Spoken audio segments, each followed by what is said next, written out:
Yes, तो last class हमने passage discuss कर लिया था। अगर किसी को भी पैसेज में कुछ डाउट होगा तो you can ask me.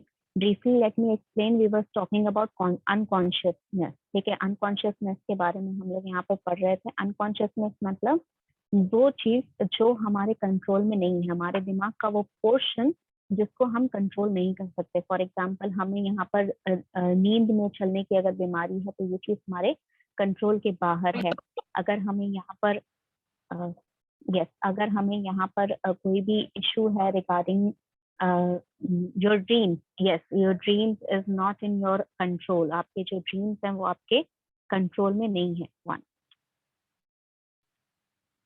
Yes, आपके जो ड्रीम्स हैं वो आपके कंट्रोल में नहीं है। ये सारी चीजें जो है ये आपके कंट्रोल में नहीं रहती, इसी वजह से यहाँ पर ये सारी चीजों के बारे में बात की गई है। तो all these things are what are your unconsciousness. ठीक है, आपका ये, ठीक है।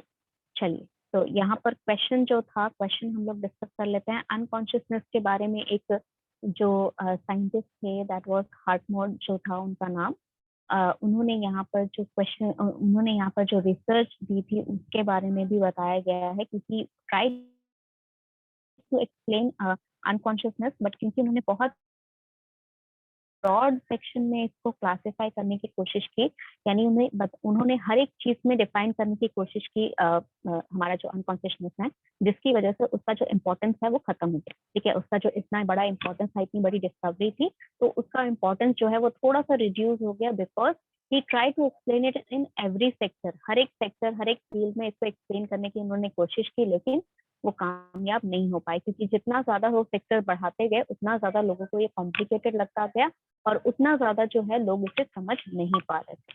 ठीक है, ऑल राइट, तो let's move ahead with the question here. Question जो है यहाँ पर हमें बताना है कि अकॉर्डिंग टू द पैसेज, इनमें से कौन से ऐसे स्टेटमेंट है, ये 4 स्टेटमेंट में से कौन से ऐसे स्टेटमेंट है जो कि आपके पैसेज में लिखे गए हैं।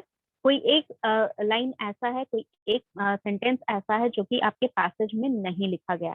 तो according to your passage, which one is not written in your passage, ये चीज आपको यहाँ पर एक्सप्लेन करनी है।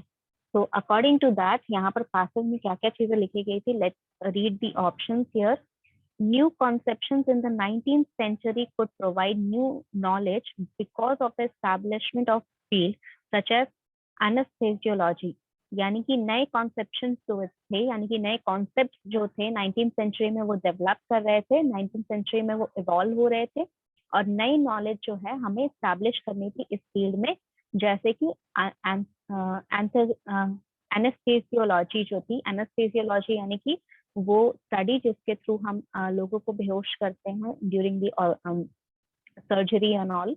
इस तरीके की कुछ जो प्रॉब्लम्स होती हैं उनमें हम जबरदस्ती जो लोग होते हैं, जो पेशेंट्स होते हैं, उनको बेहोश कर देते हैं या उनको टेम्पररी स्लीप पे डाल देते हैं। तो ये सब चीजें जो होती हैं, इनका स्टडी 19th सेंचुरी में शुरू किया गया था, which I think it is discuss in your paragraph. तो इसको हम मार्क करके रखते हैं कि ये चीज जो है पैराग्राफ में डिस्कस की गई है।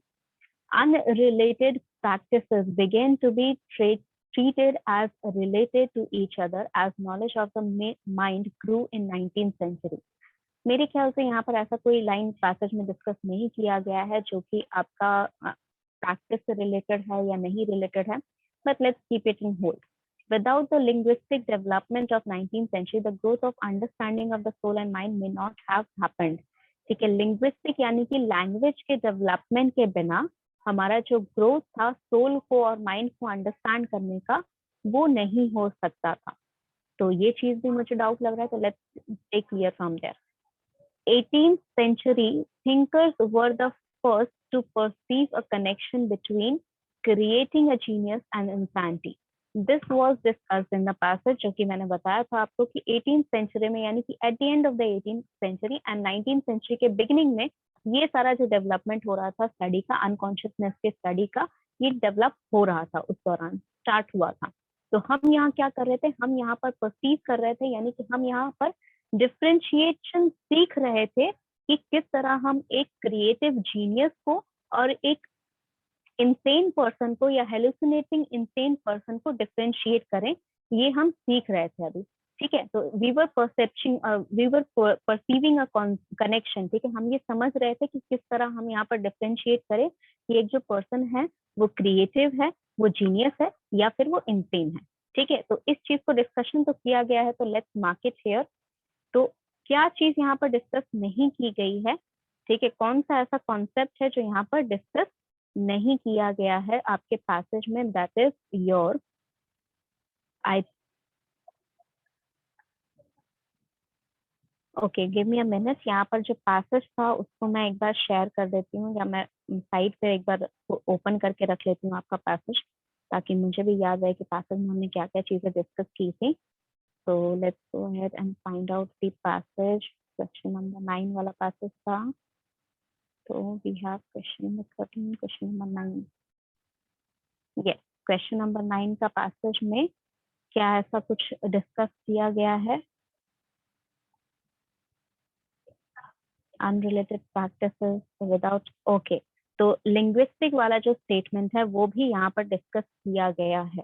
ठीक है, तो according to your passage the sentence that was not discuss, ठीक है, फर्स्ट और फोर्थ तो सेंटेंस मुझे पता था डिस्कस किया गया है, तो लिंग्विस्टिक वाला जो सेंटेंस था वो भी यहाँ पर डिस्कस किया गया है। तो these three statements were discussed in your passage, and जो हमारा सही आंसर है, यानी कि जो सेंटेंस यहाँ पर डिस्कस नहीं किया गया पैसेज में, that is your statement number true. ठीक है, दैट इज टू। तो ये आपका सही आंसर होगा क्वेश्चन नंबर 9। ठीक है, आपके पास पैसेज है, आप उसको रेफर बैक कर सकते हो, आप उसको समझ सकते हो बाद में उसका आंसर क्यों हुआ। अगर कोई डाउट है तो आप मुझसे पूछ सकते हो। क्वेश्चन सिर्फ इतना ही था कि आपको ये बताना है कि इनमें से कौन सा ऐसा स्टेटमेंट है जो आपके पैसेज में डिस्कस नहीं किया गया था।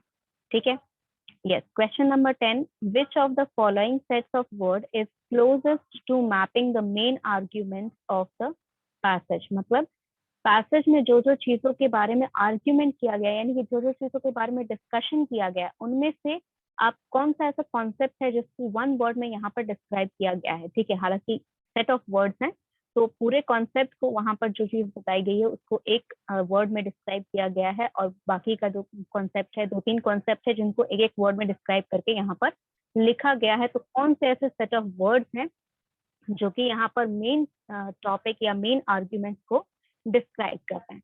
So if we look at the options here, option number 1 is language, unconsciousness and psychoanalysis. तो यहाँ पर ये वर्ड्स का यूज तो हुआ है। ऑप्शन नंबर 2 देखते हैं, unconsciousness, latent conception and dream. Unconsciousness was the main topic, so yes, that was discussed. Latent concept were very vague. ठीक है, लेटेंट कॉन्सेप्ट कौन से हैं यहाँ पर हमें नहीं पता चलेगा अगर हम सिर्फ लेटेंट कॉन्सेप्ट लिखते हैं। ड्रीम्स एक सिर्फ वर्ड है जो यूज हुआ है, इसको हम डिस्क्राइब नहीं कर सकते यहाँ पर किसी भी फॉर्म में। Third option is literally, language, unconsciousness and insanity. Literally languages सिर्फ एक लाइन में डिस्क्राइब की गई है, अनकॉन्शियसनेस ऑब्वियसली आपका मेन मोटो है या फिर आपका मेन टॉपिक है। Insanity is again a word that is being described, but it is only when we were saying that we have to learn the differentiation between a genius and insane person. हमें यहाँ पर insanity जो word है उसको हम यहाँ पर describe नहीं कर सकते, क्योंकि insanity यहाँ पर डिस्क्राइब कहीं नहीं की गई। यहाँ पर सिर्फ एक लाइन में ऐसा लिखा गया था कि हमें यहाँ पर एक जीनियस माइंड को अलग करना है उस इंसेन पर्सन से जिस पर्सन को दिखती हैं चीजें जो एग्जिस्ट नहीं करती। Option number 4 is imagination, magnetism and psychiatry. I think these words are not appropriate to describe what main things are describing in the passage. So according to me, यहाँ पर जो जो चीजें डिस्क्राइब की गई हैं those are in option number 1. ठीक है, अकॉर्डिंग टू यहाँ पर जो पैसेज है, ऑप्शन नंबर 1 आपका मेन थिंग्स है। जो लैंग्वेज है, लैंग्वेज के थ्रू हमने यहाँ पर क्या किया है, सोल और माइंड को यहाँ पर समझने की कोशिश स्टार्ट की है। जब समझने की कोशिश स्टार्ट की तो हमने देखा कि यहाँ पर बहुत सारी ऐसी चीजें हैं जो हम माइंड का जो भी वर्किंग है वो एक्सप्लेन नहीं कर सकते, जिसके थ्रू अनकॉन्शियसनेस का कॉन्सेप्ट डेवलप हुआ। साइको एनालिसिस यानी कि हम दिमाग के ऊपर जो भी चीजें हमारी वर्किंग ऑफ द ब्रेन है उसको समझने का जो एक स्टडी था, साइको एनालिसिस, जिसको हम कहते हैं कि हम अपने दिमाग को समझ रहे थे कि किस तरह वर्क करता है, अनकॉन्शियसनेस किस तरह वर्क कर सकती है। तो इस एनालिसिस का डेवलपमेंट भी उसी दौरान हुआ। तो I think option number 1 would be the correct option. ठीक है, if you have any doubt you can ask me and we can discuss this further. ठीक है, लेकिन पैसेज में जो जो चीजें डिस्क्राइब की गई हैं, जो सिर्फ सीक्वेंस में डिस्क्राइब की गई हैं, उस हिसाब से option number 1 should be the correct one. ठीक है, if you have any doubt just have to ask me. Question number 11. Which one of the following statements best describe what the passage is about? यानी कि इनमें से एक statement ऐसा है जो सबसे बेस्ट डिस्क्राइब करता है जो कि पैसेज में डिस्कस किया गया है। So let's read the sentences. The collapsing of diverse ideas under the single term unconsciousness. ठीक है, यानी कि यहाँ पर जो डाइवर्स आइडियाज हैं, कोलैटिंग डाइवर्स आइडियाज हैं। कोलैटिंग का मतलब होता है जो चीजें आप यहाँ पर डिस्क्राइब जब करते हैं, जो डाइवर्स आइडियाज आते हैं, अलग अलग आइडियाज आपके आते हैं इन डिफरेंट कोलैटिंग का मतलब जब आप कंबाइंड फॉर्म में उसे लेते हैं। ठीक है, जो अलग अलग डाइवर्स आइडिया होते हैं उसे आप जब कंबाइंड फॉर्म में लेंगे तो वो उस बेस पे उसको हम एक कलेक्शन कह सकते हैं, कलेक्शन ऑफ डाइवर्स आइडिया। ठीक है, तो यहाँ पर कलेक्शन ऑफ डाइवर्स आइडियाज को हमने एक सिंगल टर्म में डाल रखा है unconsciousness, which I think is not the appropriate definition of unconsciousness. ना ही यहाँ पर पैसेज में इस तरह कुछ डिस्क्राइब किया गया है। Let's see other options also. The identification of the unconsciousness as an object of physical research. Identification of unconsciousness यानी कि अनकॉन्शियसनेस का जो आइडेंटिफिकेशन है वो एक ऐसा ऑब्जेक्ट है जो कि साइकिकल रिसर्च में एग्जिस्ट करता है, या साइकिकल रिसर्च के लिए एक ऐसा सब्जेक्ट है जो साइकिकल रिसर्च में आता है, which I think is correct statement. But is it the best way to describe the passage? Let's see forward. The discovery of the unconscious as a part of the human mind. यानी कि ये बता रहा है, ये एक line बता रहा है कि हमें यहाँ पर किस तरह हमारे ह्यूमन माइंड का जो एक पार्ट है, अनकॉन्शियस पार्ट है, उसका हमने डिस्कवरी किया। Statement number 4 is the growing vocabulary of the soul and mind as diverse processes. यानी कि हमारी सोल और माइंड से रिलेटेड जो वोकैबुलरी है, यानी कि सोल और माइंड से रिलेटेड जो चीजें हैं, जिनके नाम या फिर जिनके वर्ड हम डेवलप कर रहे हैं, तो वो किस अलग अलग तरीके से यहाँ पर हमने प्रेजेंट किए हैं। तो यहाँ पर जो चीजें प्रेजेंट की गई हैं उस हिसाब से according to the passage, the statements that should be able to describe the whole passage, I think it should be statement number 3. यहाँ पर हमने यहाँ पर ओके either 3 और या फिर 2 होना चाहिए। तो हम यहाँ पर देखते हैं अच्छे से कि क्या चीजें यहाँ पर बताई जा रही हैं, क्योंकि फर्स्ट और फोर्थ नहीं होगा, क्योंकि फर्स्ट जो चीज है वो आपका अनकॉन्शियस को सही से डिफाइन भी नहीं कर रहा है, और जो फोर्थ स्टेटमेंट है वो सिर्फ एक बेसिक स्टेटमेंट है जो कि यहाँ पर पूरे पैसेज को डिफाइन नहीं कर सकता है। तो यहाँ पर सेकंड या थर्ड जो स्टेटमेंट है, इन दोनों में से कोई एक ऐसा स्टेटमेंट हो सकता है जिसको हम पैसेज के लिए बेस्ट डिस्क्रिप्शन लिख सकते हैं। तो यहाँ पर थर्ड स्टेटमेंट में बताया गया है the discovery of unconscious as a part of the human mind. तो डिस्कवरी तो की गई है, लेकिन यहाँ पर डिस्कवरी के अलावा भी बहुत सारी चीजें मेंशन की गई हैं। For example researches have been mentioned, new subjects that was evolved in the studies during the late 18th and early 19th century। जब यूनिवर्सिटीज ने देखा, जब यहाँ पर जो रिसर्चर्स हैं उन्होंने देखा कि अनकॉन्शियस नाम की कोई चीज है हमारे ब्रेन में जो कि हमारे कंट्रोल से बाहर है, तो इससे रिलेटेड स्टडीज और सब्जेक्ट्स इंक्लूड किए गए। तो ये सारी चीज भी जो है इंक्लूड होनी चाहिए। So I think the best way or the best statement to describe your paragraph should be statement number 2. ठीक है, तो 11 का आंसर हो गया नंबर 2। ठीक है, if you have any doubt please let me know. ठीक है, अगर कुछ ऐसा है भूल भी गए हो पैसेज, तो जितना देर में मैं समझा रही हूँ उतना देर में आप पैसेज एक बार फिर से रीड कर सकते हैं। ओके, क्वेश्चन नंबर 12 हम एक साथ दिखा सकते हैं यहाँ पर। क्वेश्चन नंबर 12 में क्या क्या चीजें लिखी गई हैं ये हम डिस्क्राइब करते हैं जरा यहाँ पर। क्वेश्चन नंबर 12 यहाँ पर लिखा गया है, the enrichment of literary and intellectual language led to an altered understanding of the meanings that underlie time-honored uh, expressions and traditional catchphrases. Which one of the following interprets this statement would be the closest to the meaning in the origin? यानी कि origin का मतलब जो आपका passage है, passage में इस statement का क्या meaning है, इन चारों में से कौन सा ऐसा statement है जो आपको सबसे बेस्ट मीनिंग बता रहा है या सबसे सिमिलर मीनिंग बता रहा है, जिस तरीके से आपका ये जो स्टेटमेंट है ये पैसेज में यूज हुआ है. Time-honored expression and traditional catchphrases were enriched by the literary and intellectual languages, which is obviously you can say the similar sentences that were used in the previous. यहाँ पर ऊपर में जो statement use हुआ है उसी statement को पलट के यहाँ पर लिख दिया गया है. The meaning of the time-honored expressions were changed by innovational in literary of intellectual languages. यानी कि अलग अलग टाइम के दौरान हमारा जो चेंजेस हैं, हमारी जो लिटरली लैंग्वेजेस हैं, कैच फ्रेजेस हैं, जो वर्ड्स हैं, वो टाइम के साथ इवॉल्व हो रही हैं. All the options listed are here. मतलब यहाँ पर जितने भी बाकी के 3 स्टेटमेंट है वो सभी सही हैं.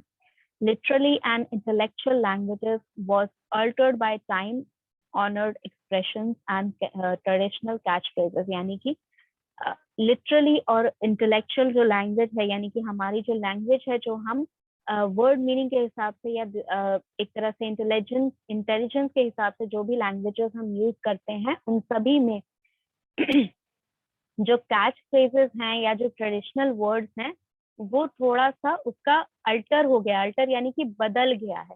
ठीक है, यहाँ पर सेकेंड स्टेटमेंट में बोल रहा है कि वो इनोवेट हो गया है, यानी कि कुछ चेंजेस बेहतरी के लिए क्या है. इनोवेशन का मतलब क्या होता है कि जब आप यहाँ पर कुछ अपने डेवलपमेंट के लिए या पॉजिटिव सेंस में आप कुछ चेंजेस लाते हैं तो उनको हम इनोवेशन कहते हैं. तो यहाँ पर सेकंड स्टेटमेंट ये कह रहा है कि हम यहाँ पर कुछ बेहतरी के लिए बदलाव ला रहे थे. फोर्थ स्टेटमेंट ये कह रहा है कि हमने यहाँ पर पूरा ही मीनिंग जो है वो वर्ड्स का बदल दिया. ठीक है.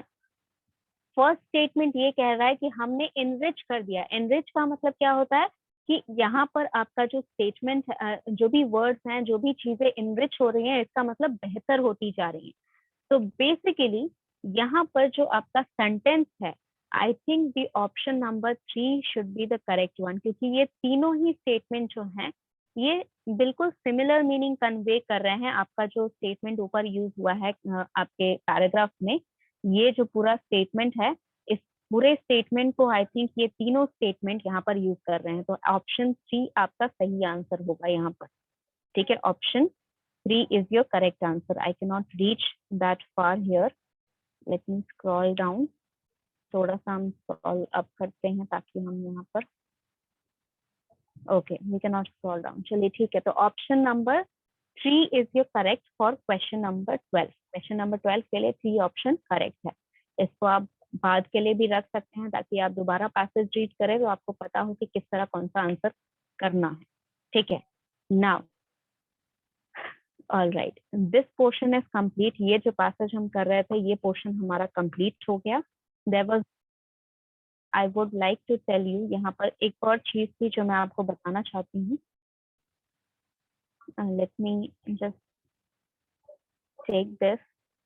क्योंकि हम लोग यहाँ पर कम्युनिकेशन पढ़ रहे हैं तो एक चीज मैं बताना चाहती हूँ. सबसे इम्पोर्टेंट जो होता है कम्युनिकेशन में, ठीक है, वो आपका फीडबैक होता है. लेकिन उससे ज्यादा इम्पोर्टेंट होता है जब आप, क्योंकि कम्युनिकेशन स्टार्ट करना सबसे सबका पहला स्टेप है आपका. फीडबैक जो है वो एकदम एंडिंग स्टेप है आपका कम्युनिकेशन में. तो हालांकि वो बहुत इंपॉर्टेंट होता है, लेकिन उससे भी ज्यादा इम्पोर्टेंट होता है आपका चैनल सेलेक्ट करना. यानी कि किस चैनल के थ्रू आप कम्युनिकेशन कर रहे हो, किस मीडियम का यूज करके आप कम्युनिकेशन यूज कर रहे हो, ये बहुत ही ज्यादा इम्पोर्टेंट होता है. तो this I wanted to tell you, क्योंकि ये चीज आपको पता नहीं बाद में काम आए या नहीं आए, लेकिन ये चीज मेरे ख्याल से आपको पता रहनी चाहिए. इसीलिए ये मैं इंफॉर्मेशन आपको देना चाहती हूँ. That is what, how you can determine the efficiency of the channel.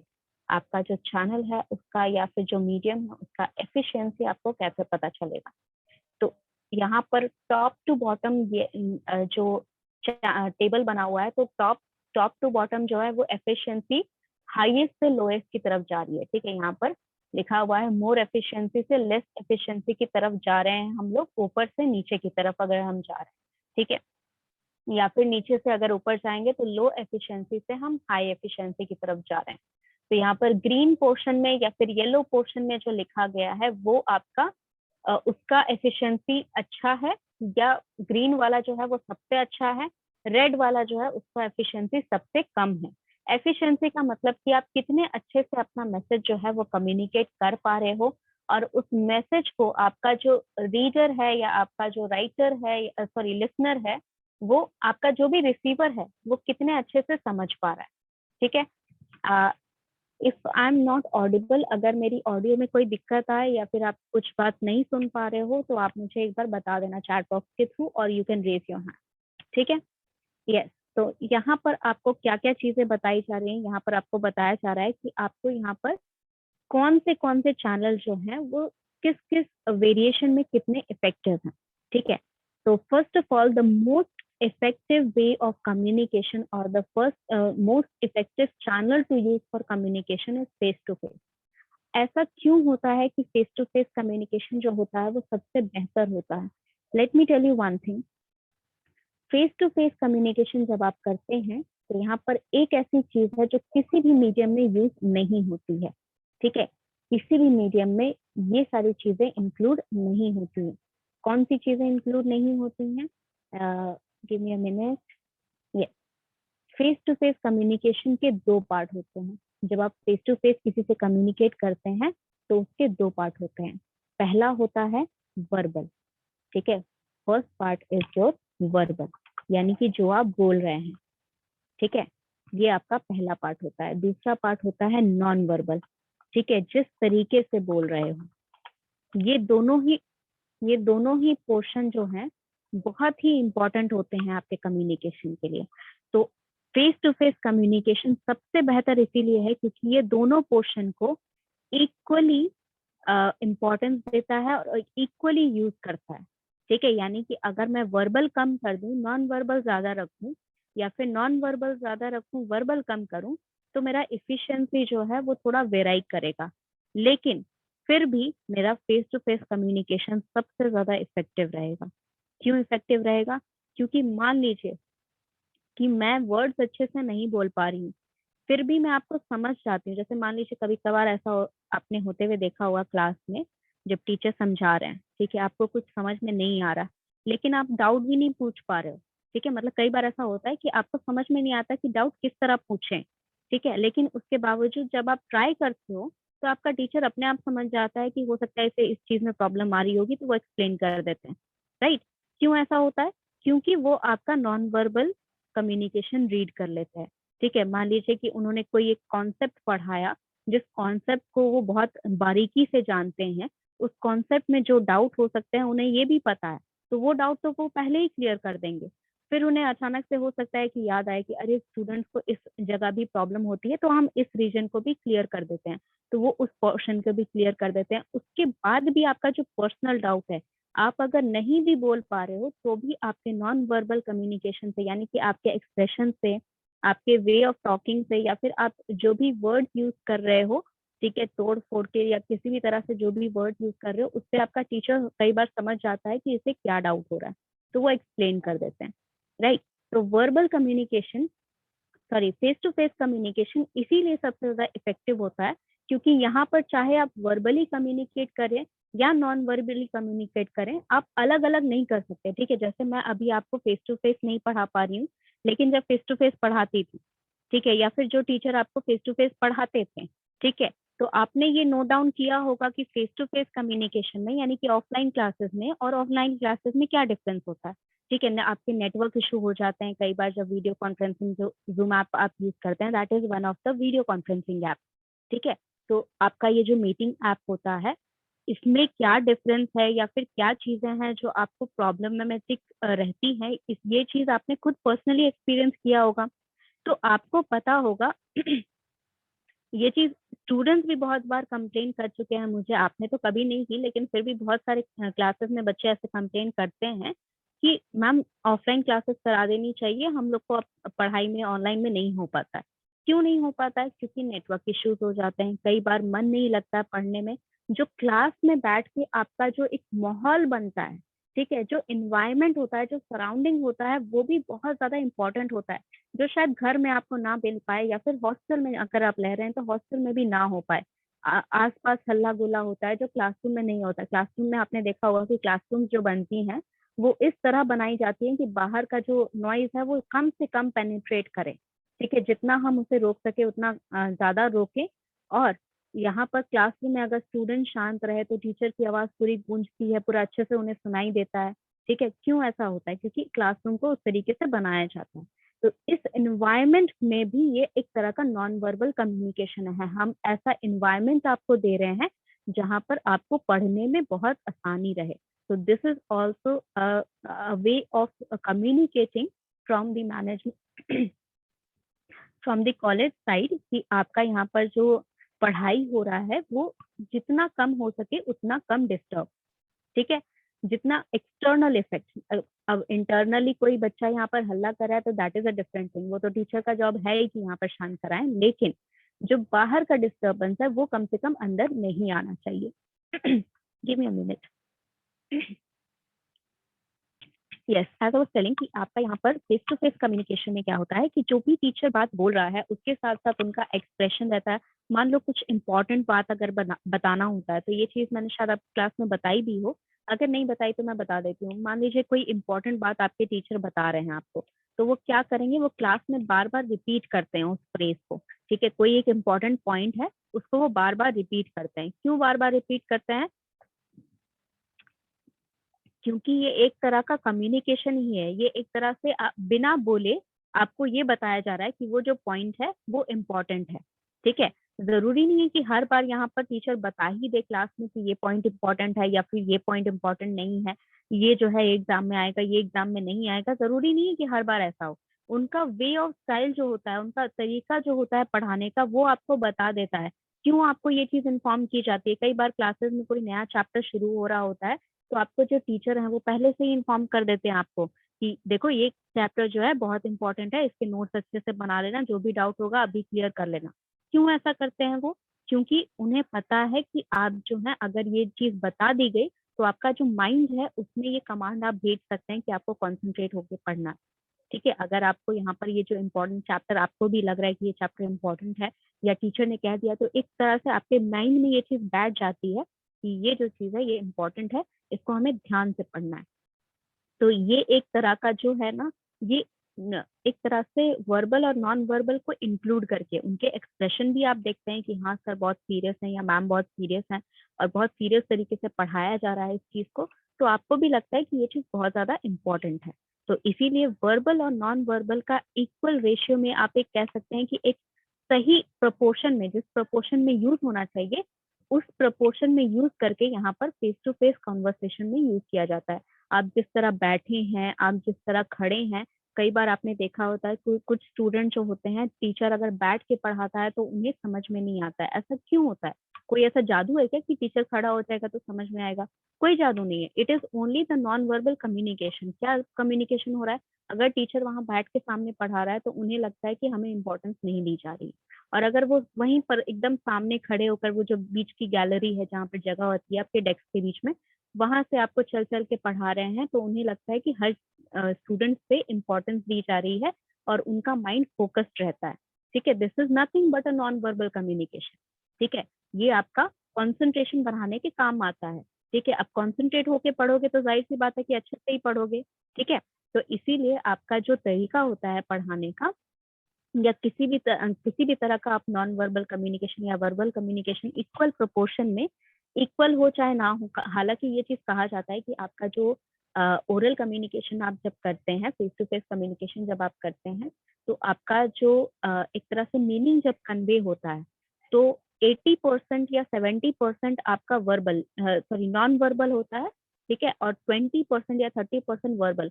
यानी कि जो मैं बातें बोल रही हूँ ना, उससे ज्यादा इम्पोर्टेंट है मैं किस तरीके से बोल रही हूँ, ठीक है, ये हमारे रिसर्चर्स ने साइंटिफिकली प्रूवन है कि जो बातें मैं आपको फेस टू फेस बोलती हूँ, उससे ज्यादा मैं किस तरीके से बोल रही हूँ या कैसे कह रही हूँ क्लास में खड़े होकर, या फिर किस तरह बैठ के कह रही हूँ, या किस टोन में कह रही हूँ, ये सारी चीजें जो है बहुत इंपॉर्टेंट रखती हैं। ये आपके वर्ड्स को मीनिंग देता है। ठीक है, जैसे कि मैंने बताया होगा शायद आपके क्लास में कि हर एक वर्ड का दो मीनिंग होता है, एक होता है डिनोटेटिव, एक होता है कोनोटेटिव। डिनोटेटिव वो मीनिंग जो आप डिक्शनरी में लिखा होता है, ऑक्सफोर्ड जो नया डिक्शनरी, ऑक्सफोर्ड जो वर्ड इंक्लूड करती है उसमें जो डिक्शनरी में उसका मीनिंग लिखा जाता है, जब वो वर्ड इंक्लूड करती है वोकैबुलरी में, तो उसको कहते हैं डिनोटेटिव मीनिंग। कोनोटेटिव होता है जब एक पर्सन जो होता है उस वर्ड को जिस इंटेंशन के साथ यूज करता है, जिस मान लीजिए उसका मतलब जो है थोड़ा सा चेंज हो जाता है। जरूरी नहीं है कि हर बार पूरा ऑपोजिट हो जाए, या जरूरी नहीं है कि हर बार पूरा वो चेंज ही हो जाए, कई बार सिर्फ स्लाइट चेंजेस होता है। ठीक है, थोड़ा सा चेंज कर देना, तो वो मीनिंग जो होता है जो थोड़ा सा डिफरेंट हो जाता है डिक्शनरी मीनिंग से, जस्ट बिकॉज जिस तरीके से आपके राइटर ने या जिस तरीके से आपके स्पीकर ने उसे यूज किया है, उसको कहते हैं कोनोटेटिव मीनिंग। ठीक है, तो यहाँ पर कोनोटेटिव मीनिंग जो होता है वो किन किन चीजों से इंक्लूड होता है या किन किन चीजों से आप समझ सकते हैं, नॉन वर्बल कम्युनिकेशन से। आपका जो नॉन वर्बल कम्युनिकेशन होता है वो आपको बताता है कि कोनोटेटिव मीनिंग जो होता है वो किस तरह आप फाइंड आउट कर सकते हैं। तो वो फाइंड आउट करने का रीजन यही है कि आप ये समझे कि आपका जो राइटर है वो किस तरह से, या आपका जो स्पीकर है वो किस तरह से आपको ये बात समझाना चाह रहा है इन वर्ड्स का यूज करके। तो इसीलिए face to face communication is the most effective way of communication. ठीक है, अगर आपको बहुत ज्यादा किसी को इन्फ्लुएंस करना हो, जैसे आपने देखा होगा कि यहाँ पर जब आपका वोटिंग सीजन होता है, ठीक है, जब आपके इलेक्शंस होते हैं, तो जितने भी नेता होते हैं वो फेस टू फेस आके क्यों मिलते हैं लोगों से। ठीक है, वो गांव गांव जाकर लोगों से मिलते हैं, क्यों ऐसा करते हैं, क्योंकि ये बेस्ट वे ऑफ इन्फ्लुएंसिंग है। ठीक है, ये सबसे बेहतर तरीका है कि आप किसी को इन्फ्लुएंस कर सके।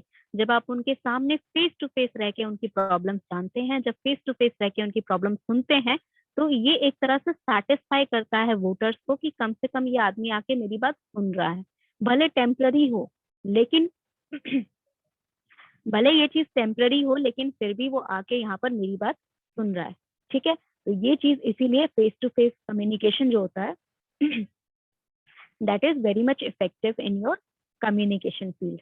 तो सबसे ज्यादा मीडियम अगर कोई स्ट्रॉन्ग है, सबसे ज्यादा चैनल अगर कोई स्ट्रॉन्ग है, that is your face to face communication. अगर आप फेस टू फेस कम्युनिकेशन नहीं कर पाते हैं, for example due to COVID अगर आप क्लासेस नहीं आ पा रहे थे, तो आपके लिए वर्चुअल क्लासेस रखे गए। Virtual classes that means video conferencing, जहां एटलीस्ट आप मेरा फेस देख सकते हैं, आपके टीचर का फेस देख सकते हैं, उनकी बातें सुन सकते हैं। तो इसमें क्या ऐसा कमी रह जाता है जो फेस टू फेस के फेस टू फेस से कम इफेक्टिव हो जाता है? तो इसमें प्रॉब्लम्स आती हैं टेक्निकल इश्यूज। सबसे पहली प्रॉब्लम आती है आपकी टेक्निकल इश्यूज, क्योंकि आपका ऑडियो डिस्कनेक्ट हो जा रहा है या नेटवर्क इश्यूज के कारण आप क्लासेस में कई बार आपने देखा होगा कि बार बार डिस्कनेक्ट हो जा रहे हैं। तो ये सारी चीजें जो हैं ये टेक्निकल इश्यूज हैं जिनकी वजह से इसका इफेक्टिवनेस थोड़ा सा घट जाता है। ठीक है, जितना ये इफेक्ट करना चाहिए, फेस टू फेस कम्युनिकेशन जितना इफेक्ट करता है उससे थोड़ा सा घट जाता है, क्योंकि यहाँ पर नेटवर्क इश्यूज हो रहा है। सेकेंड थिंग, यहाँ पर आपको मेरा पूरा एक तरह से कह सकते हैं पूरा बॉडी लैंग्वेज नहीं दिख रहा है, यहाँ पर सिर्फ आपको मेरा फेस दिख रहा है, या फिर आप भी अगर यहाँ पर अपना कैमरा ऑन करके पढ़ेंगे तो मुझे भी सिर्फ आपका फेस ही दिखेगा। ठीक है, तो आपको यहाँ पर मेरे एक्सप्रेशन दिख रहे हैं। ठीक है, कई कई बार मेरा हैंड जेस्चर दिख जाता है, लेकिन आपको यहाँ पर मेरा पूरा बॉडी पोस्चर अच्छे से नहीं दिख रहा है। ठीक है, मैं किस तरह बैठी हूँ, या फिर आपका जो मेरा जो यहाँ पर बॉडी पोस्चर जो कन्वे कर रहा है वो कॉन्फिडेंस कन्वे कर रहा है या नहीं, या फिर मेरा बॉडी पोस्चर जो है वो बहुत ही ज्यादा फ्लैट हो रखा है। तो ये सारी चीजें जो होती हैं वो थोड़ा सा रिड्यूस कर देती हैं। ठीक है, नॉन वर्बल कम्युनिकेशन यहाँ पर कम हो जाता है। ठीक है, मान लीजिए कि फेस टू फेस अगर 70 हो रहा था, तो यहाँ पर वीडियो कॉन्फ्रेंसिंग में आपका नॉन वर्बल कम्युनिकेशन रिड्यूस होकर 50 या 40 तक आ जाता है। ठीक है, मतलब 10 to 20% आपका जो नॉन वर्बल कम्युनिकेशन है वो रिड्यूस कर जाता है। प्लस यहाँ पर आई कांटेक्ट मेंटेन कर पाना बहुत दिक्कत होता है। ठीक है, क्योंकि अगर मान लीजिए आपने कैमरा भी ऑन करके रखा है, तो मैं बच्चों के फेसेस देखूंगी या कैमरा देखूंगी या फिर जो पढ़ा रही हूँ स्क्रीन को देखूंगी, तो यहाँ पर ये सारी चीजें प्रॉब्लमेटिक क्रिएट होती हैं। तो आपका non verbal communication first thing क्या हुआ, यहाँ पर 20% मान लीजिए कि रिड्यूस कर रहा है। सेकेंड थिंग क्या हुआ, आपका टेक्निकल इश्यूज हुआ जो कि और यहाँ पर 20% आपकी एफिशिएंसी घटा दे रहा है। तो मिनिमाइज कितना हो जाता है आपका 40% या फिर अराउंड अराउंड 30% हम ले लेते हैं एवरेज में, कि 30% आपका जो यहाँ पर है फेस टू फेस कम्युनिकेशन से वीडियो कॉन्फ्रेंसिंग का एफिशिएंसी घट गया। ठीक है, तो वीडियो कॉन्फ्रेंसिंग में यहाँ पर due to reduce due to technical issues and due to reduced non verbal communication, video conferencing का इफेक्टिवनेस थोड़ा सा घट गया फेस टू फेस कम्युनिकेशन से। ठीक है, नाउ नेक्स्ट हमारा है टेलीफोनिक कम्युनिकेशन। तो मैं यहाँ पर लिख ही देती हूँ ताकि आपको याद रहे। तो यहाँ पर क्या क्या चीजें रिड्यूस हो रही हैं। यस, यहाँ पर आपका सबसे पहले तो टेक्निकल इशू आ रहा है और उसके बाद आ रहा है नॉन वर्बल कम्युनिकेशन का रिडक्शन। तो पहला है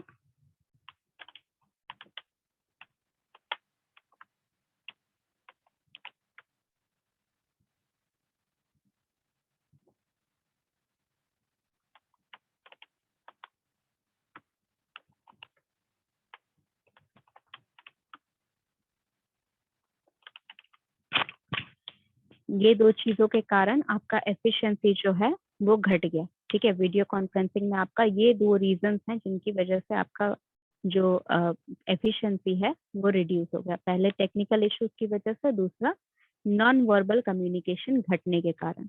अगर किसी को कोई डाउट हो रहा है you can go ahead and ask me.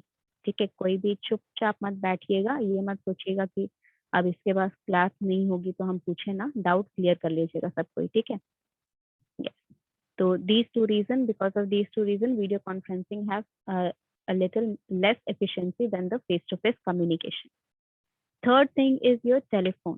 Telephone यानी कि यहाँ पर क्या हो रहा है, टेलीफोन का एफिशिएंसी क्यों घटा। सबसे पहला रीजन क्या है टेलीफोन एफिशिएंसी घटने का, रीजन ये है कि आपका यहाँ पर नॉन वर्बल कम्युनिकेशन पूरा ही खत्म हो गया। सबसे पहला रीजन यही है कि आपका नॉन वर्बल कम्युनिकेशन जो है वो पूरा ही खत्म हो गया। क्योंकि टेलीफोन में तो आपको दिखाई नहीं दे रहा है कि वो पर्सन कैसा बात कर रहा है या किस एक्सप्रेशन के साथ बात कर रहा है या किस इमोशंस के साथ बात कर रहा है, किस बॉडी पोस्चर के साथ बात कर रहा है। तो ये सारी चीजें आपको नहीं दिखती। तो first reason for the reduced you can say efficiency in telephonic is due to no non verbal communication. ठीक है, verbal communication, non verbal communication जो होता है वो पूरा ही खत्म हो जाता है इसमें।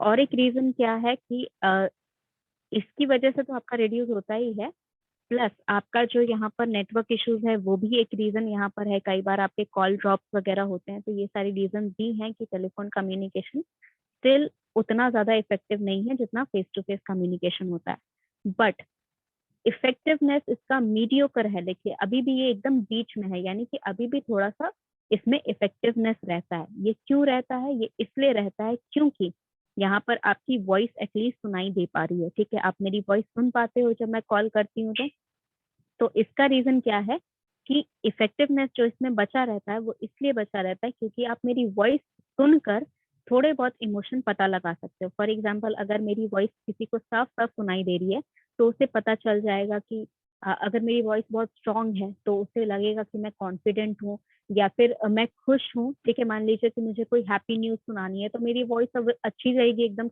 हंसते हंसते मैं बताऊंगी। ठीक है, अगर कोई बैड न्यूज बतानी है या फिर मेरी तबीयत खराब है या फिर मुझे अच्छा नहीं फील हो रहा है, सैड फील कर रही हूँ, तो ये सारी चीजें क्या करेंगी, ये सारी चीजें मेरे वॉइस में सैडनेस, वीक वॉइस जो होती है ये सारी चीजें रिप्रेजेंट करती है। ठीक है, आप डर रहे हो, मान लीजिए कि आप किसी से बात कर रहे हो जिससे बात करने में आप डरते हो। ठीक है, मान लीजिए कि मम्मी से डांट खा रहे हो, फिर उसके बाद दोबारा कॉल आ रहा है मम्मी का, फिर से डांट खाने के लिए आपको डर लगता है उठाने में। तो आप जब यहाँ से रिप्लाई करोगे तो आपका वॉइस थोड़ा सा वीक हो जाएगा। वो क्यों वीक हो जाता है, क्योंकि आपको डर लग रहा है। तो ये सारे इमोशंस जो हैं वो आप करीब करीब वॉइस में सुन पाते हैं।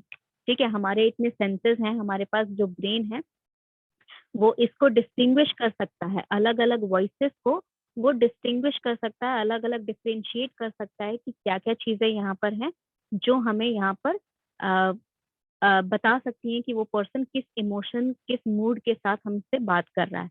तो इसीलिए अभी भी इसमें थोड़ी बहुत एफिशिएंसी बाकी रहती है। ठीक है, if you have a doubt again I am telling you, raise your hand और just write it in the chat box. ठीक है, तो यहाँ पर टेलीफोनिक एफिशिएंसी में वर्बल कम्युनिकेशन तो बिल्कुल ही खत्म हो जाता है, या फिर यहाँ पर आप कह सकते हैं कि इसमें भी टेक्निकल इश्यूज कई बार आते ही रहते हैं, तो टेक्निकल इश्यूज भी एक यहाँ पर एक रीजन है इसका कह सकते हैं एफिशिएंसी रिड्यूस करने में।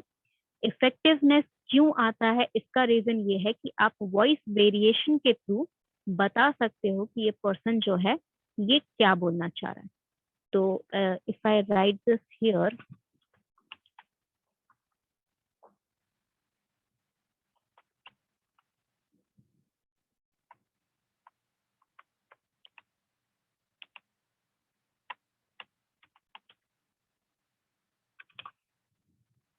I think the spelling is not correct. Let me just check it here.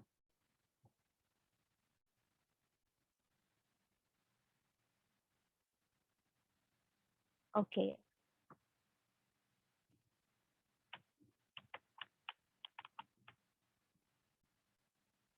Yes, तो वॉइस वेरिएशन एक रीजन है जिसकी वजह से आपका यहाँ पर जो है इफेक्टिवनेस बना रहता है। इसका वॉइस वेरिएशन की वजह से टेलीफोनिक कम्युनिकेशन का इफेक्टिवनेस बना रहता है।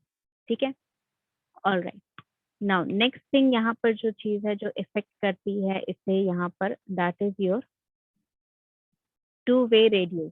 एक ऐसा मीडियम है जो यहाँ पर उस यहाँ से आपकी एफिशिएंसी जो है वो कम होने लगती है, यानी कि ये सारी चीजें जो हैं वो बिल्कुल भी आप इफेक्टिव, अगर आप बहुत ज्यादा असर चाहते हैं तो ये सारे मीडियम्स आप नहीं यूज करेंगे। ठीक है, अगर आप बहुत जल्दी इफेक्ट चाहते हैं, बहुत ज्यादा इफेक्ट चाहते हैं, तो आप ऊपर वाले 3 मीडियम्स में से किसी एक मीडियम का यूज करेंगे। Now what is two way radio communication? Two way radio communication अगर नहीं पता है तो मैं एक्सप्लेन कर रही हूँ, सुन लीजिए, अगर कोई प्रॉब्लम हुआ तो you can ask me. Let's say कि यहाँ पर ये है पर्सन ए, ठीक है, ये पर्सन ए है और ये है हमारा पर्सन बी। इन दोनों के पास पहले तो टू वे रेडियो डिवाइस होना चाहिए, ठीक है, कम्युनिकेशन करने के लिए। प्लस प्रॉब्लम यहाँ पर क्या होती है, 2 तरह की प्रॉब्लम क्रिएट होती हैं। पहली, एक बार में कोई एक पर्सन ही कम्युनिकेट कर सकता है, यानी कि एक बार ए टू बी बोलेगा, ठीक है, यानी कि ए बोल रहा है, बी सुनेगा, और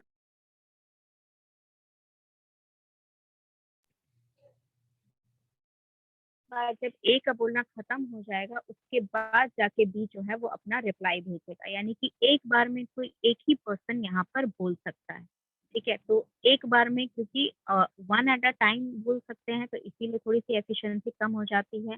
वर्बल कम्युनिकेशन यहाँ पर बिल्कुल भी नहीं है तो इसकी वजह से भी एफिशिएंसी रिड्यूस हो रही है। Plus the third thing is कि टू वे रेडियोज में आपका नॉइज जो होता है वो बहुत ज्यादा होता है। For example, if I am using any radio devices, the possibility or the chances of my voice getting interrupted by any noise around me is you can say at least 60 to 70%, यानी कि 70 to 60% आपको मेरे background noise ज्यादा सुनाई देंगे, 30 to 40% या 30% आपको मेरी वॉइस सुनाई देगी।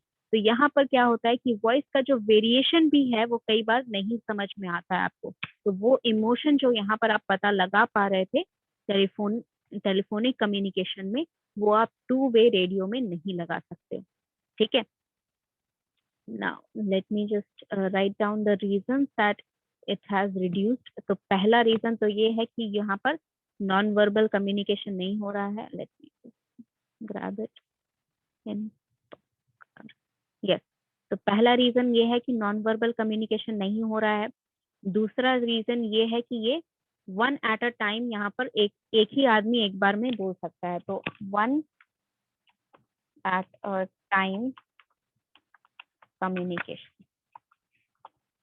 ये CMM.communication का शॉर्ट फॉर्म है, if you don't know, just to tell you. तो 1 एट अ टाइम कम्युनिकेशन हो रहा है, यानी कि एक बार में एक ही इंसान बोल सकता है, इस वजह से भी।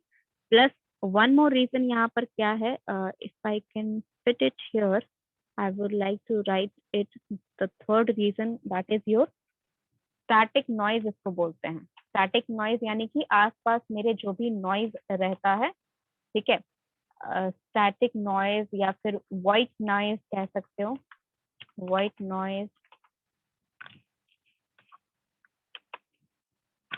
तो ये रीजन है, स्टैटिक नॉइज या व्हाइट नॉइज जो होता है वो आपका यहाँ पर मतलब आसपास जो भी चीजें हैं उसकी वजह से मेरा जो नॉइज है, मेरा जो वॉइस है वो इंटरफेयर कर रहा है, उन सभी की रेडियो वेव जो है वो इंटरफेयर कर रही है मेरी वॉइस में। ठीक है, तो इसे स्टैटिक नॉइज या व्हाइट नॉइज कह सकते हैं, जो कि आप रीड नहीं कर सकते, जिसको आप हटा नहीं सकते। ठीक है, तो इसी वजह से ये 3 रीजन की वजह से रेडियो वेव्स जो है वो, सॉरी, टू वे रेडियोस जो है वो आपका कम्युनिकेशन चैनल ऐसा है जिसको आप अभी के लाइफ, अभी now days it is only used in military और police forces, these official people use two way radios but very less you can say. ठीक है, जब इम्पोर्टेंट काम रहता है या जब वो लोग किसी इवेंट को अपहोल्ड कर रहे होते हैं या फिर एक पर्सन से दूसरे पर्सन, उनकी जो जीप वगैरह होती हैं उनमें रखा होता है, तो ये सारी चीजें बहुत ऑफिशियल काम के लिए ही अब यूज होता है। Normal people do not use those things. ठीक है, जो कॉमन पीपल होता है, जो कॉमन सिटीजन होते हैं, वो ये सारी चीजें यूज नहीं करते हैं, क्योंकि उनके पास इन तीनों में से एक चीज है जिसके थ्रू वो कम्युनिकेशन कर सकते हैं। Oh my God, where did it went? ये कहाँ गया? अच्छा, मैंने इसको भी यहाँ पर रबर ले लिया था क्या? 1 मिनट।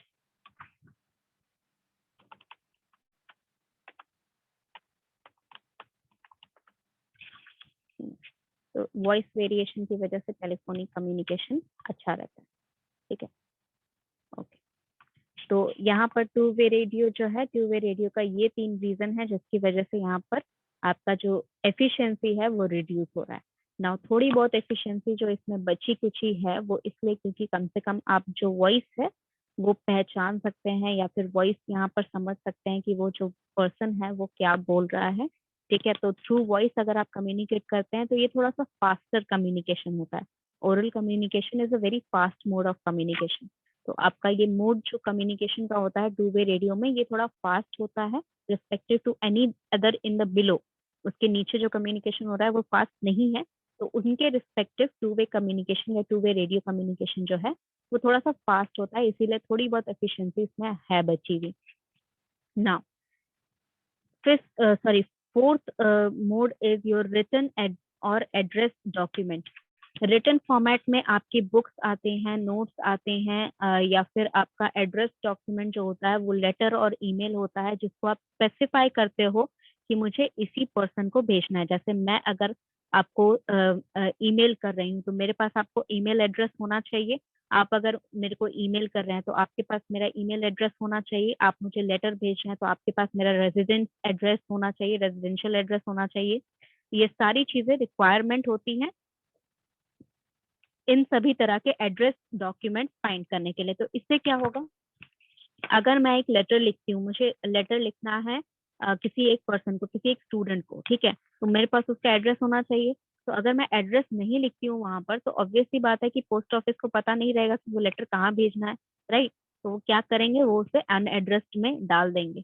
ठीक है, या फिर वो मुझे रिटर्न कर देंगे अगर मेरा एड्रेस उनके पास है तो। अगर मैंने एड्रेस लिखा तो वो पहले मेरे मेरे एरिया के पोस्ट ऑफिस में जाएगा, फिर उसके बाद वहां से आपके एरिया के पोस्ट ऑफिस में आएगा, फिर वहां से आपके पास आएगा। That means it has to be it एक लॉन्ग प्रोसीजर होता है जिसके थ्रू उस लेटर को गुजरना होता है, ताकि आपसे मुझ तक वो, सॉरी, मुझसे आप तक वो पहुंच सके। ठीक है, तो इस प्रोसीजर में क्योंकि टाइम बहुत ज्यादा लगता है, इसी वजह से इसकी एफिशिएंसी घट गई। प्लस यहाँ पर ओरल कम्युनिकेशन बिल्कुल भी नहीं है, यानी कि आप वॉइस बिल्कुल नहीं सुन सकते हैं, आप सिर्फ वर्ड पे डिपेंडेंट है, जो वर्ड्स लिखे गए हैं। ठीक है, एंड थर्ड थिंग इज कि यहाँ पर आपके जो वर्ड्स हैं उनमें इमोशंस नहीं इंक्लूडेड होते हैं। तो ये 3 रीजन है इनकी एफिशिएंसी घटाने के लिए। पहला ये कि ये बहुत ही टाइम टेकिंग है।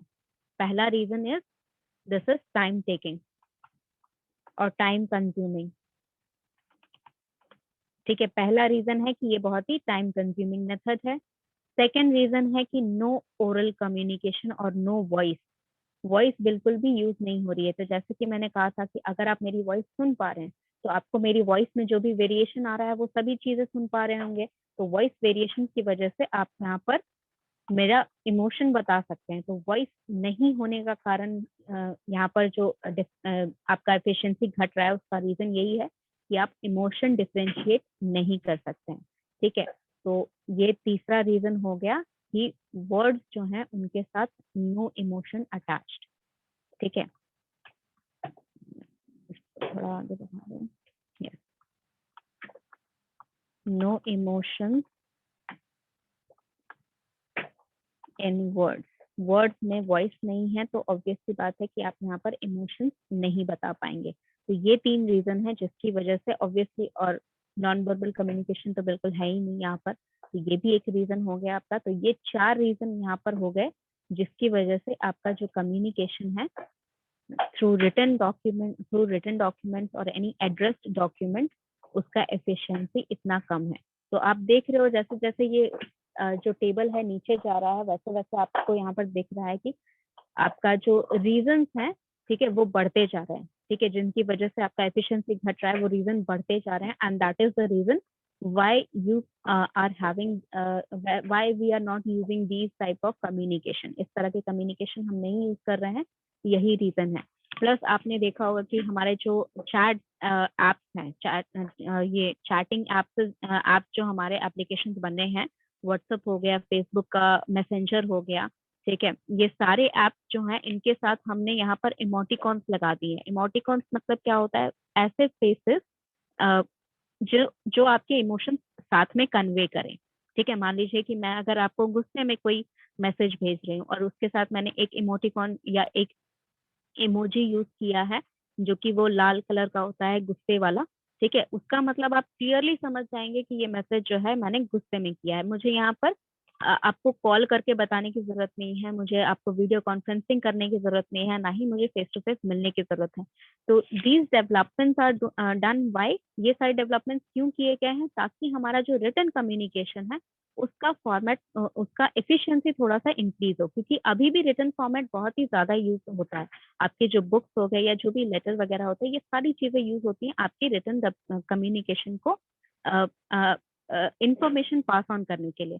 तो इंफॉर्मेशन पास ऑन करने के लिए written communication is also one of the main medium. ठीक है, that is why it is still in use. Yes, as I was telling कि आपका रिटन कम्युनिकेशन जो है आज भी बहुत ज्यादा इफेक्टिव है, क्योंकि आप नोट्स बनाते हैं, आप बुक्स पढ़ते हैं इंफॉर्मेशन गेन करने के लिए, तो it is effective.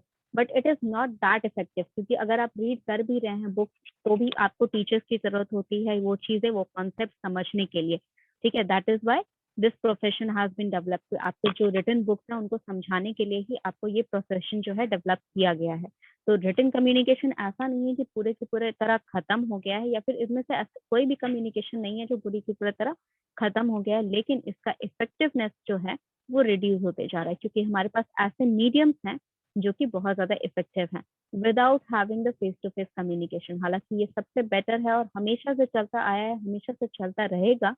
Face to face communication हमेशा सबसे मोस्ट इफेक्टिव होता है, लेकिन इसके अलावा भी हमारे पास 2 और ऑप्शंस आ गए हैं, that is your telephonic communication and video conferencing, plus your written text messages app जो हैं वो हमारे यहाँ इमोटिकॉन्स यूज कर रहे हैं। क्यों यूज कर रहे हैं? Because so that it the efficiency should be increase.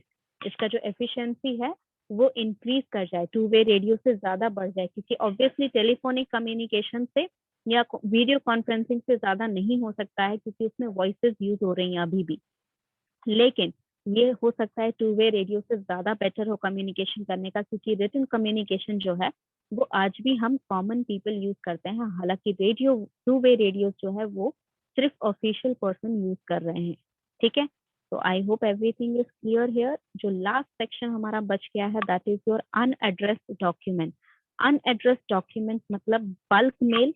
Bulk mail का मतलब ऐसे मेल जो कि आपको कंपनी की तरफ से आते हैं, जहाँ पर आपने सब्सक्रिप्शन नहीं ले रखा है, या फिर आपने नोटिफिकेशन जो आपको आते हैं अलग अलग चीजों से, ठीक है, या फिर आपने एक बार नोटिफिकेशन अलाउ कर दिया तो आपके पास नोटिफिकेशन आते जा रहा है। ठीक है, फॉर एग्जाम्पल आपका जो फेसबुक पे अगर सॉरी फेसबुक बोल रही हूँ, फ्लिपकार्ट हो गया या अमेजोन हो गया, उस पर कोई भी नई डील आती है, कोई भी प्राइजेस अगर ड्रॉप होते हैं तो इसका मैसेजेस या आपको ईमेल आता है अगर आपने लॉग इन कर रखा होता है। तो ये सारे बल्क मेल होते हैं, ठीक है। हालांकि आप इनको रीड नहीं करते हैं, आप इन मैसेजेस को बहुत ज्यादा, इन नोटिफिकेशन को बहुत ज्यादा ध्यान नहीं देते हैं, लेकिन ये हर एक यूजर के पास जाते हैं, ठीक है। और ये कोई पर्टिकुलरली आपको एड्रेस नहीं रहते हैं, या आपका भले नाम लिखा रहेगा उसमें, लेकिन फिर भी ये पर्टिकुलरली सिर्फ आपके लिए नहीं है, ये हर एक यूजर के लिए वो मैसेज जो है ये क्रिएट करते हैं। तो इसका जो इफेक्टिवनेस है वो इसलिए कम हो जाता है क्योंकि again it is very time consuming, there is no voice involved, there is no emotion involved, plus there is no non verbal communication involved। लेकिन आपने देखा होगा कि आजकल जो नोटिफिकेशन आ रहा है उसके साथ हमेशा एक इमेज अटैच रहता है। If there is a deal, if there is price drop, तो उसके साथ आपको एक नोटिफिकेशन जो आपका आता है, ठीक है, वो जो नोटिफिकेशन बार में आपका नोटिफिकेशन आता है वहां पर एक इमेज अटैच रहता है। वो इमेज क्यों अटैच रहता है? ताकि आपको कहीं ना कहीं थोड़ा सा नॉन वर्बल कम्युनिकेशन वहां पर मिल जाए। यानी कि आजकल का जो बल्क मेल है या पोस्टर्स हैं, उसमें कम्युनिकेशन जो है थोड़ा बहुत इफेक्टिव अभी भी है, because they have include non verbal communication, ठीक है। इसका इफेक्टिवनेस क्यों है थोड़ा बहुत अभी भी? क्योंकि they have included this non verbal communication somewhere, images या विजुअल यूज करके इन्होंने थोड़ा बहुत इफेक्टिव इसे बना दिया है। They are using visual now, ठीक है, यूजिंग विजुअल नाउ। यहाँ पर विजुअल यूज करने के कारण जो है हमारा थोड़ा बहुत इफेक्टिव अभी भी ये मीडियम एग्जिस्ट कर रहा है, ये चैनल एग्जिस्ट कर रहा है, क्योंकि यहाँ पर they have improvise by using visuals, ठीक है। अदरवाइज अगर यहाँ पर विजुअल्स नहीं इंक्लूड किए जाए, यहाँ पर सिर्फ बड़ा बड़ा मेल आपको भेजा जाए, तो आप वो मेल कभी भी खोल के पढ़ोगे नहीं, या फिर खोल के देख ही लोगे, इतना बड़ा मेल है, उससे वहीं पर छोड़ दोगे, उसके बाद फिर पढ़ोगे ही नहीं, ठीक है। तो इसीलिए इसका जो इफेक्टिवनेस है उसको इंक्रीज करने के लिए इन्होंने क्या किया, बल्क मैसेजेस में या बल्क मेल्स में इन्होंने पोस्टर्स में विजुअल्स इंक्लूड कर दिए, ठीक है, ताकि इसका अभी भी थोड़ा बहुत इफेक्टिवनेस रहे, ठीक है। Is there any question that I have taught you? इस पूरे पोर्शन में कुछ भी ऐसा जिसका लिए आपको डाउट है?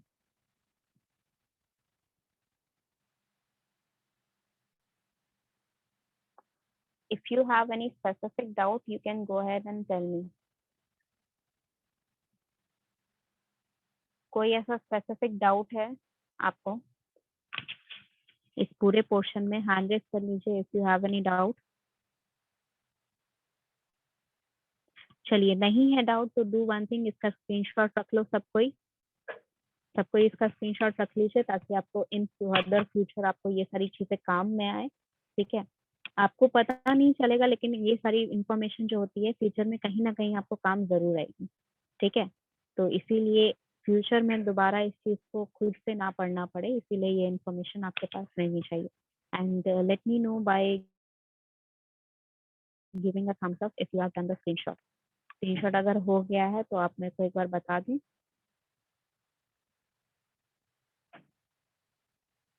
All right, so if you have taken the screenshot, let me just erase all those things, and then we can go ahead and take the attendance। चलिए, तो यहाँ पर अटेंडेंस मैं आपका लगा देती हूँ। क्वेश्चन में अगर